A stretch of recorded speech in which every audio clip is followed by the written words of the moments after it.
Je ne suis pas surpris par le match nul du Paris Saint-Germain ce soir ou cet après-midi ou ce début d'après-midi contre Reims, 2 buts partout. On savait que Luis Enrique prépare déjà la saison prochaine. Il n'y a pas de concurrent pour le titre de champion de France.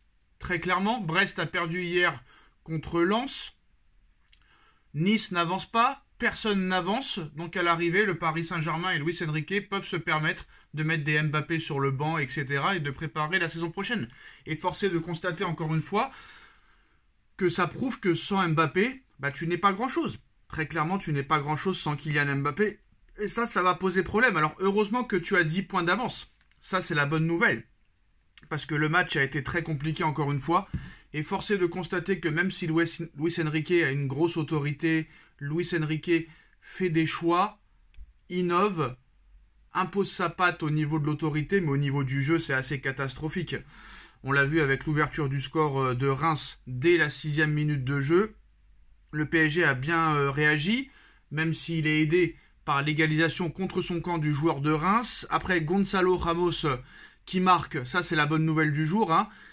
Franchement, il gagne des points par rapport à Kolo Muani. Je pense que Kolo Muani va pas faire l'enfeu au Paris Saint-Germain. Je pense que Kolo Muani est sur le départ cet été.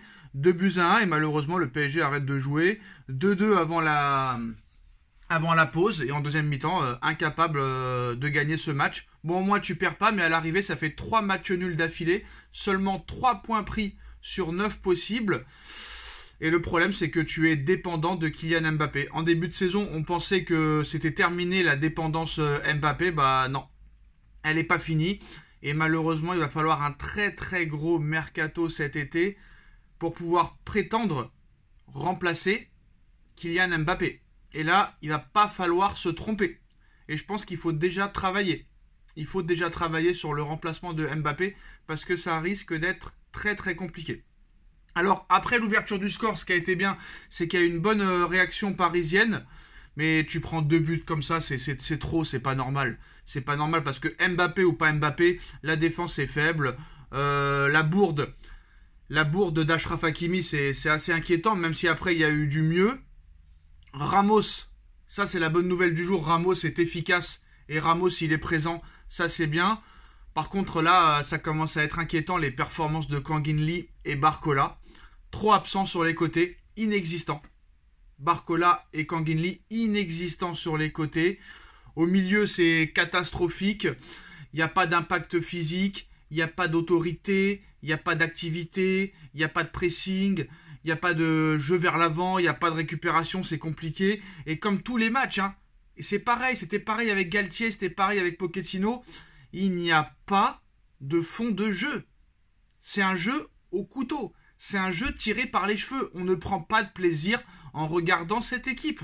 Quoi qu'il en soit, Enrique ou pas Enrique, on s'ennuie.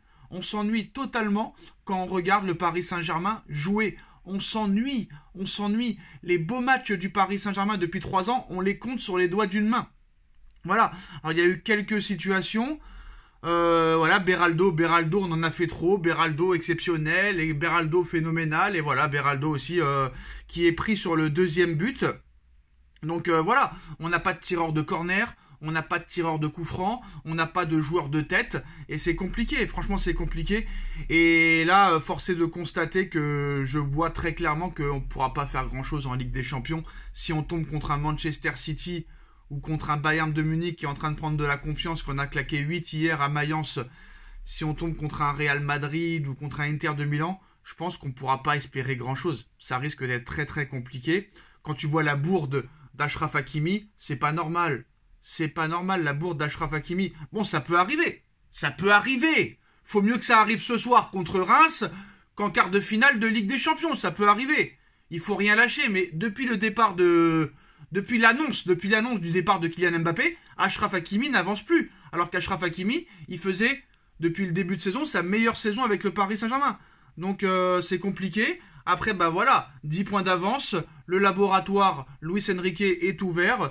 Donc c'était une composition d'équipe expérimentable, on va dire. Intéressante sur le papier. Les remplaçants doivent montrer qu'ils peuvent prendre le relais des titulaires, mais ils l'ont pas prouvé. Lee, ça a été catastrophique. Barcola, ça a été catastrophique. Soler, ça a été catastrophique. Ugarte, ça a été catastrophique.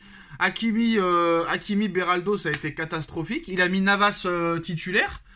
Là, c'était pour lui carrément un match amical. Pas de Mbappé, pas de Dembélé contre Reims. Donc Luis Enrique a mis en place une grosse rotation qui n'a pas marché, qui n'a pas fonctionné.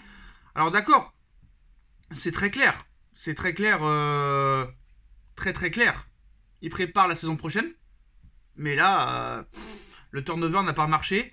Et je ne sais pas à quoi il joue, mais voilà. En plus de ça, entre le Paris Saint-Germain et le clan Mbappé, il y a d'énormes tensions, des tensions très importantes, explique une source interne à l'équipe. Faisal Amari reproche au Paris Saint-Germain de vouloir nuire à l'image de Kylian Mbappé. La guerre est déclarée entre Luis Enrique et Kylian Mbappé. Et j'ai l'impression que Luis Enrique va se servir de Mbappé juste pour la Ligue des Champions et la Coupe de France. Je pense que nous verrons plus Mbappé jouer titulaire en Ligue 1. Mbappé est rentré à la 73e minute de jeu. Donc ça risque d'être très très très compliqué la fin de saison. On a vu aussi que Ethan Mbappé se dirige à son tour vers un départ du Paris Saint-Germain en l'état. On était assez proche d'une signature, on en semble assez loin. Donc les relations entre les Mbappé et le club se sont nettement refroidies. Il y a des tensions assez importantes, notamment avec la maman qui reproche au club de vouloir nuire à l'image de Mbappé. Ça va jouer dans les décisions qui doivent être prises autour aussi d'Ethan, mais Ethan on s'en fout. Donc c'est une certitude. Hein. Maintenant là, voilà, c'est pas ce qu'il faut au Paris Saint-Germain, c'est pas ce qu'il faut. D'accord, Luis Enrique, tu veux préparer la saison prochaine, c'est tout à ton honneur. Franchement, c'est tout à ton honneur. Mais là, Kylian, il va peut-être aussi vouloir nuire à la fin de saison du Paris Saint-Germain.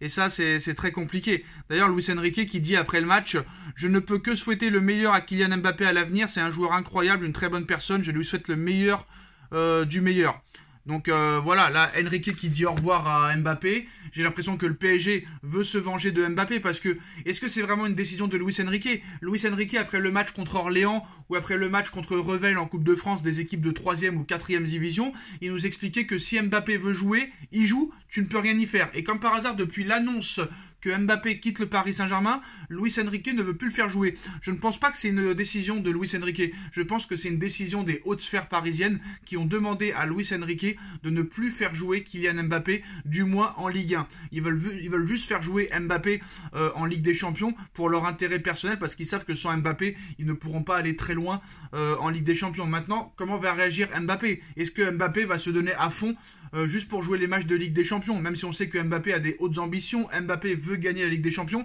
ça c'est un truc qui peut nous sauver, mais là on va rentrer dans une guerre énorme entre Mbappé, le Paris Saint-Germain et Luis Enrique. La preuve avec ces informations, et Kylian Mbappé joue beaucoup moins avec le PSG en Ligue 1, on l'a bien vu, mais là la guerre est déclarée entre les deux, et le processus de recrutement est lancé avec Luis Enrique qui réitère son intention de préparer la saison prochaine sans Kylian Mbappé.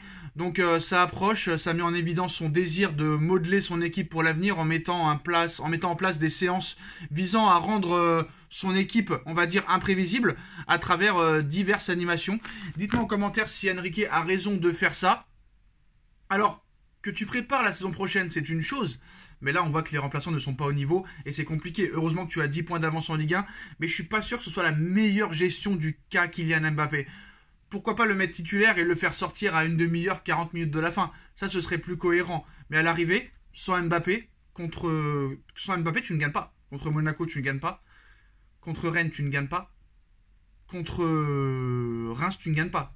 Et c'est pas non plus des équipes du top 5. Donc voilà, c'est très compliqué. La guerre est déclarée entre le clan Mbappé et Enrique. Mbappé une nouvelle fois sur le banc ce soir qui rentre seulement à un quart d'heure de la fin. Le PSG qui fait match nul. Seulement 3 points sur 9 possibles. Dites-moi si vous êtes inquiet pour la suite des événements en Ligue des Champions. On like, on partage, on commente, on s'abonne. Et on se retrouve très vite pour une nouvelle vidéo. Tchuss.